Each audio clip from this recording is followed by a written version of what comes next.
Hi Stampers! At my club meeting this past month in June, my hostess Carol wanted me to show the group on how to cover chipboard. So I thought maybe I would show you how to do it. If you don't know how to do it, it's really easy and it's a lot of fun. I'm using the So Tweet onboard chipboard from Stampin'Up. And this is what it looks like when you get it. It's in a package and you get a whole bunch. Let me just take them out here. You can see all the designs that you get. You get owls and branches, pears, birds, flowers, all kinds of goodies. So that's what you get in the kit. I'm going to do this bird. So I'm just going to pop the body out. And I've already did the wing and the beak, but I'm going to show you how to do that. Okay. For my card, I'm using the Rich Razzleberry. That name's so cute. And then for the designer paper is the Razzleberry Lemonade. And they're both brand new this year for the new catalog. And the Crushed Curry is the yellow color here that I added to my card. Cute. And then the stamp set that I used for the Good Friend and the background stamp here is called Good Friend. And it coordinates with this chipboard really good. So that's my whole theme for my card. But anyway, I'm just going to show you how to do your chipboard today. Okay. So there's the body. Now what you're going to do is you're going to take your designer paper, and depending on what side you want to show out, which I want this pattern to show out on my bird. So when you get your chipboard, you can tell there's a difference between each side. I'm going to use the smoother side as the front. The other side is more of a straight edge, and when you flip it over, it's more of a curved edge. So you can tell the difference. So whatever side you want to show out, you're going to put your bird, let me pop this eyeball out here. You're going to put your or your designer paper face down, the design that you want, face down. And then I'm going to put the smooth side face down also onto your designer paper. And then all you're going to do is you're just going to trace around that body. Try not to move the chipboard. And then for the eye, I'm just going to circle that out. Okay, so then you're just going to go ahead and cut that out. Now I like cutting just a little bit inside of the lines. Not a lot, but you can cut on the line if you want. You're just going to do a little bit more sanding and cutting after you put your designer paper together with your chipboard.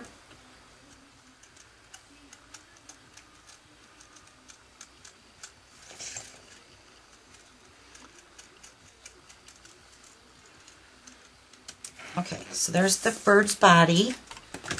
And then I'm going to take my crocodile, and I'm going to take the larger punch end here. Let me get that piece of paper out. This is the 3/16 end. I'm just going to punch that eye out. Just line that up and just punch that out. I'm going to put a rhinestone brad in there.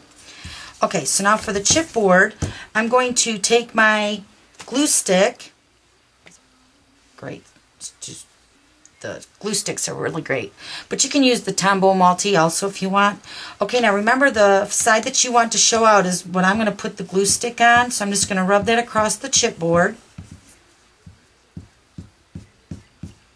Be generous with the glue. And then I'm just going to, just for an extra measure, I'm just going to put a little bit on the designer paper too on the back side. And the glue sticks works really good because it's very forgiving. So once you lay it down, you still have time to like move it around to line it up. And then just press that down. You have to let that dry a little bit. Because then I'm just going to, for the sake of time, I'm just going to not wait for it to dry.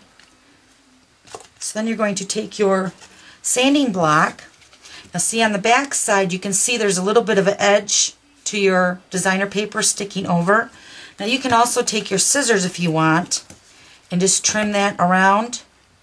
Just follow the chipboard design and kind of just work around that. That's pretty good.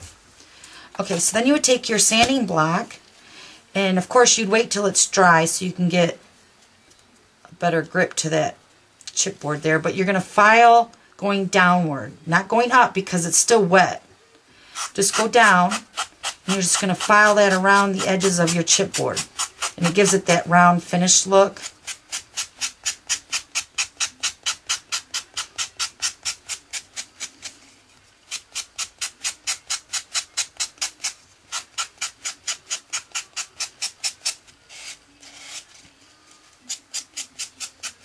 And there you go. Cute. Alright, so then I went ahead and did the exact same thing for the beak part of my bird and the little tail feathers here. So now I'm going to go ahead and do the feet.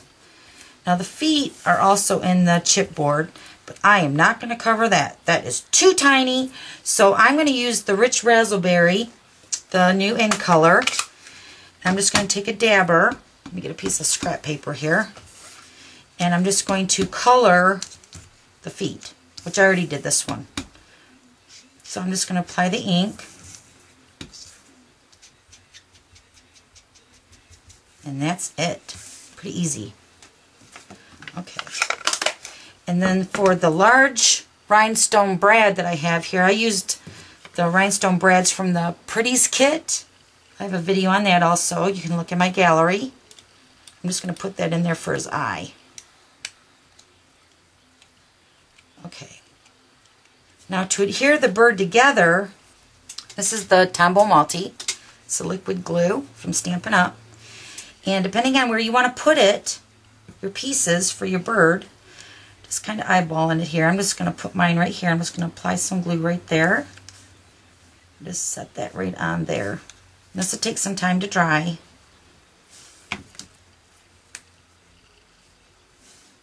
Okay. And then for my feet, I'm just going to put this on the legs, on the top part. That one's still wet a little bit. And then I'm just going to position them behind my bird.